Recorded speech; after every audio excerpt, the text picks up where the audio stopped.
Gaining the competitive edge. I have a feeling this is a topic you might love. I love this topic. If you're competitive, you're going to love this topic too. You're not competitive. Not competitive at all. Not even a little bit. No.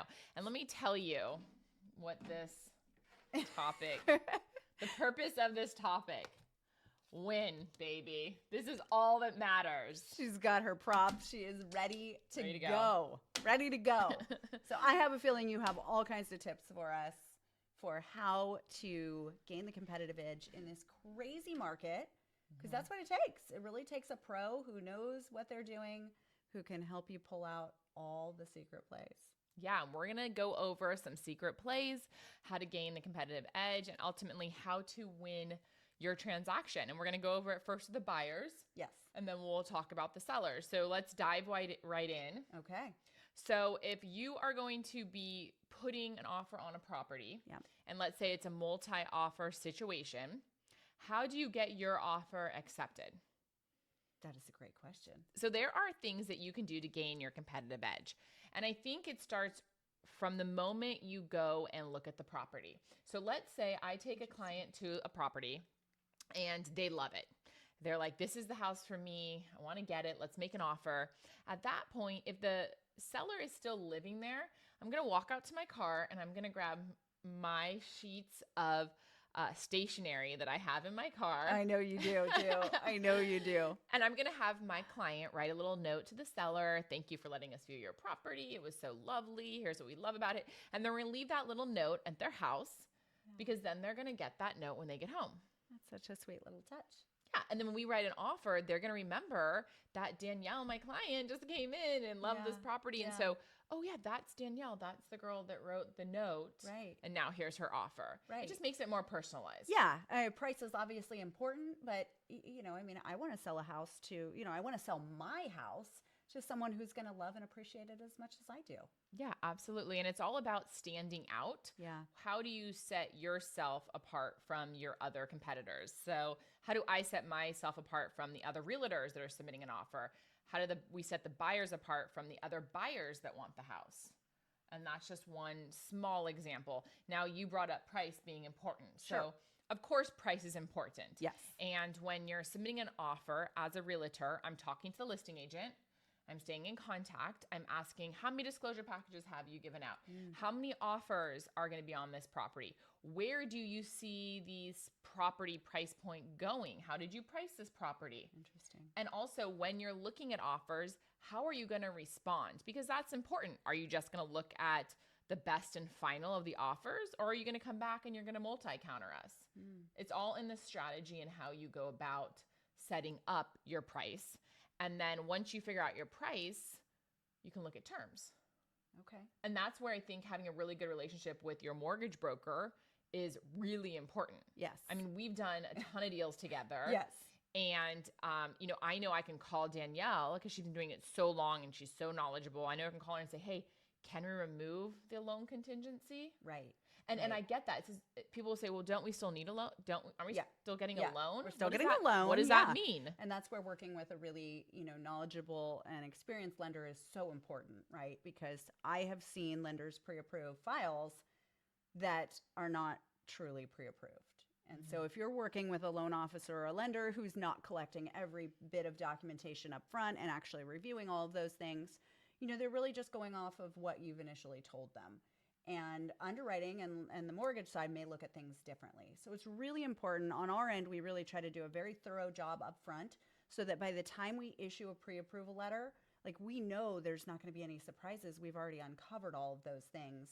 And then we can allow our buyers to make a more competitive offer by potentially releasing that loan contingency. Right. So as a buyer, if you're getting a loan, you still have the option to remove that loan contingency, and you have that option to remove the appraisal contingency, even though your lender is most likely still going to need the appraisal. Yes. And you still have to go through the loan process. Right. So all you're doing is you're telling the seller, hey, I'm not making this a condition of my purchase. I'm so confident in the fact that I've been pre-approved that I know I'm going to get a loan, and I'm not going to use that as an out in the transaction. Right. The stronger you can make that offer so that they know you're not going to be backing out, the better. Exactly. And, I should mention that because I do get this question is if we remove all contingencies and then we back out, what happens? Well, you're in jeopardy of losing your 3% deposit. Right. So it's really important that you have a knowledgeable mortgage broker and realtor that can say, hey, listen, I feel super confident in you removing your appraisal contingency Yes. too. Yeah. Because as a realtor, that's on me. Like, if we're going up to a certain price point, Yeah. I need to make sure that that house is going to appraise and not a property that closed a year ago, Right. a property that closed within the past 6 months, within a certain radius. Yeah. Because those are the comps that an appraiser is going to use. Right. Right. Or at least we've talked about backup plans, right? That's where I really love doing things is when we are trying to strategize how to make the most competitive offer. Okay, let's talk about contingency plans. Let's talk about what happens if the appraisal does come in low. What does that look like? And do we have a plan for it? And if we have a plan for it and the buyers are okay with that plan, great. We don't need that protection in place because we know we have a plan A and a plan B. Yep, absolutely. And people say, well, what if it doesn't appraise? What happens? That's a great question. So it really depends on how much the buyer is going to be putting down in the first place. If they're putting down, more than like a minimum down payment of say 5%, then generally speaking, it just changes the loan terms a little bit. So they don't need to come up with any cash. It just kind of changes maybe the interest rate, maybe mortgage insurance gets added, things like that. If they are putting a minimum down payment, let's say 5%, then they would have to come in with some additional funds to make up the difference. The lender is going to be lending off of the appraised value. So it's really important at the end of the day that you're talking to your realtor, you're talking to your mortgage broker, and you're figuring it out. But if you can remove your loan contingency, your appraisal contingency, and possibly your inspection contingency, and have a really strong offer, price point wise, term wise, and now your agent has a really good relationship with the listing agent. And let me tell you, I am not above bribery with listing agents. Legal bribery. So I will say, Giftery. I don't know. So actually, and this goes to a property that we got into escrow last week that our clients, the listing agent came back to me and said, hey, I heard that you give cool gifts called like sugar wishes if we get into escrow. He's like, so we're accepting your offer. And of course, a day later, I sent him a sugar wish.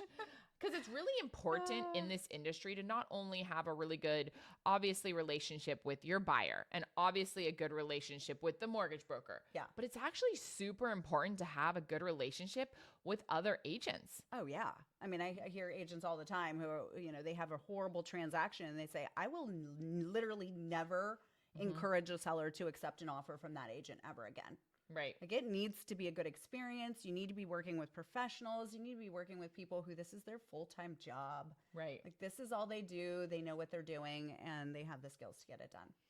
And I think a couple other tricks out of the trick bag that we can pull out when writing an offer as a buyer, we can look into doing an acceleration clause. Yeah. Maybe it's a situation where there's a lot of offers and, your clients are willing to go, let's say 200 grand over asking, but they don't want to leave money on the table. Right. So we put a clause in the contract that states, hey, we'll go up $15,000 as an example, $15,000 over the highest asking, over the highest offer up to X amount of dollars. Right. And That's it's not done. It's not done a lot around here. It's done in other areas of the country, but Northern California, it's not done a lot. Now, there are definitely pros and cons with it, and it's something to talk to your realtor about.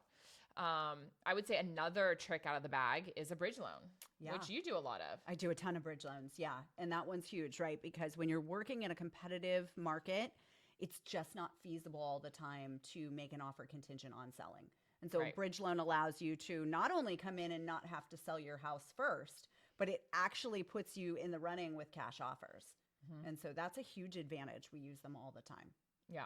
And I think, these are situations that once you find your house, you can do to help give yourself that competitive edge. Yeah. A question that I get a lot is, in a low inventory market, which is what we're in right now, how do we find homes? Yeah.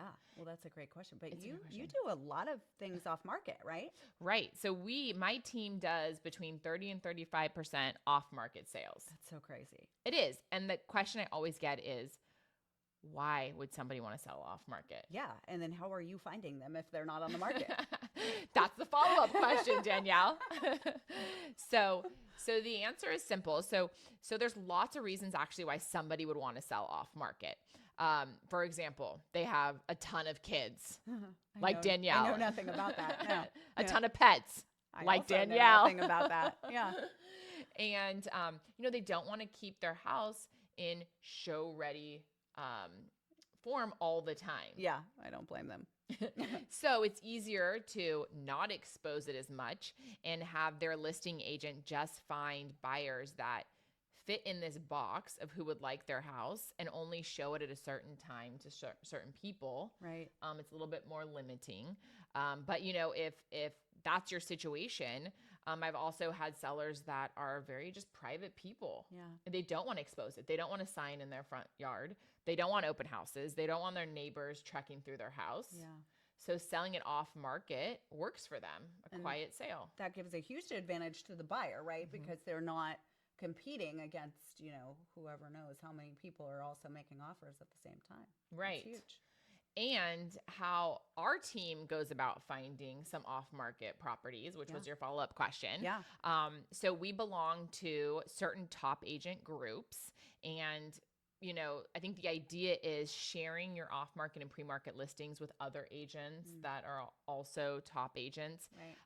It makes the escrow a little bit more smoother. Yes. Let's say, as opposed to like working with an agent on the other end that maybe does 1 or 2 deals a year. Right. A little rusty. Right. I mean, all the way around, right? If you're going to be playing the Super Bowl, you don't put in the high school kids who have never played before. No, absolutely. It's not how the game works. No, you're putting in a Tom Brady who has won multiple Super Bowl rings. That's your best competitive edge. So, so exactly. Other things that we do, we send out letters to, we've actually mailed them. We've actually door knocked, and given people letters and said, hey, if you're thinking about moving, we have clients that are looking in this neighborhood. Basically turning over rocks, asking around, hustling. I mean, it's a concept, right? Like actually doing work and doing what you can to find somebody to sell houses to. Yeah. That's awesome. Mm-hmm. And then, we kind of brushed over it a little bit, but I wanted to talk about it because it's really a cool concept. But you talked about waiving inspection contingencies. Mm-hmm. And, how do you go about doing that while still making sure that your buyer's protected?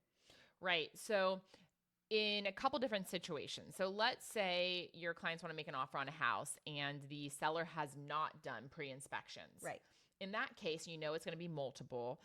In that case, you can bring in an inspector before the offers are due. Yeah. And have him look at the house as long as the listing agent is okay with that. And then that gives your buyers a leg up because they can look at the house and say, yeah, everything looks good, or here's what you are going to have to do after the close of escrow. And so they know ahead of time what's going on with the house instead of waiting, putting that inspection contingency like the rest of the buyers. Right. I mean, I very rarely experience anyone who brings an inspector prior to even making an offer. That's awesome. Yeah. So that's one way. That's the second way is, let's say the seller has done the inspections up front, then going through the inspections with the buyers, making sure that they understand exactly what the inspection report says. A lot of times, I see a ton of inspection reports, so I'm explaining to them what's important, what's not, what's a big deal, what's not. And if they still have questions, calling the inspector on the report and letting them talk directly to the inspector and getting all their questions kind of flushed out before we make that offer so they feel comfortable writing a non-contingent on inspections offer. That's awesome. Man, you have so many tricks up your sleeve to help our buyers get into contract, which makes sense because every time we work on a pre-approval client, I tell them, you better get ready because you're going to be in contract very soon. It's just how it works. There's no doubt about it when Christy's involved. But let's talk about sellers because obviously a good chunk of your business is also helping sellers sell their properties. Right. And those have, different but equally important, needs. Yeah. And I would say when me or somebody on my team comes into a property and they're going to be selling their house, right off the bat, we're coming in with a game plan and we're figuring out, okay, what's your real estate needs?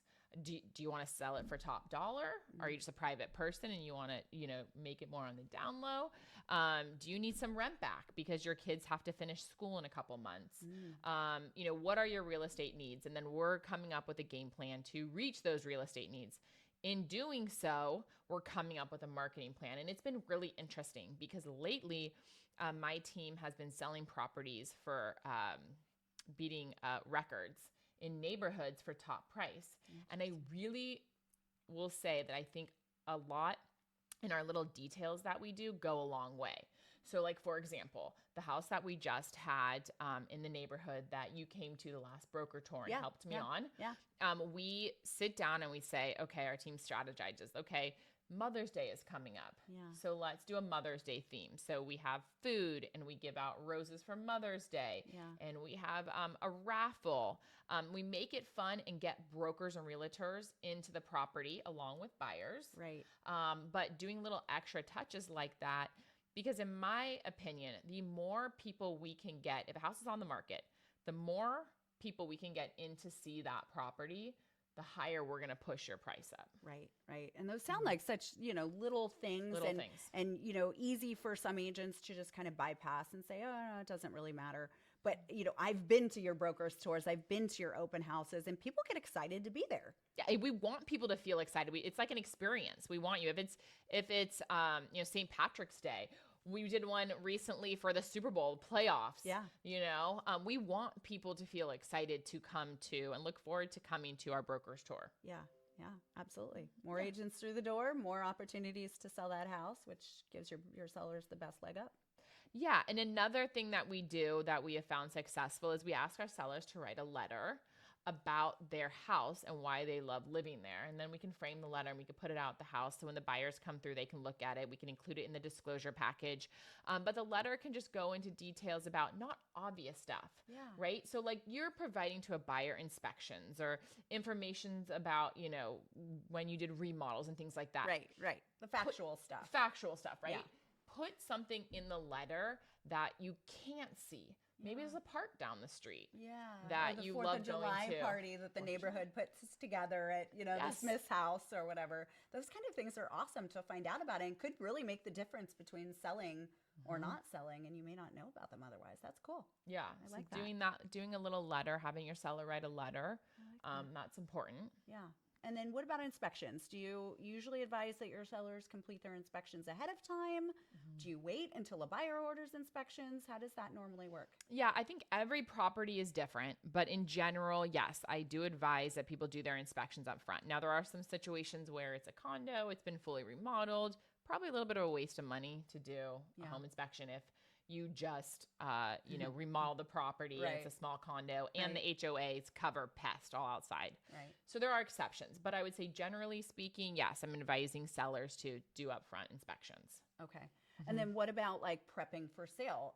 Are there times when, if a seller doesn't need to obviously be living in the property, you're telling them to make changes to things beforehand?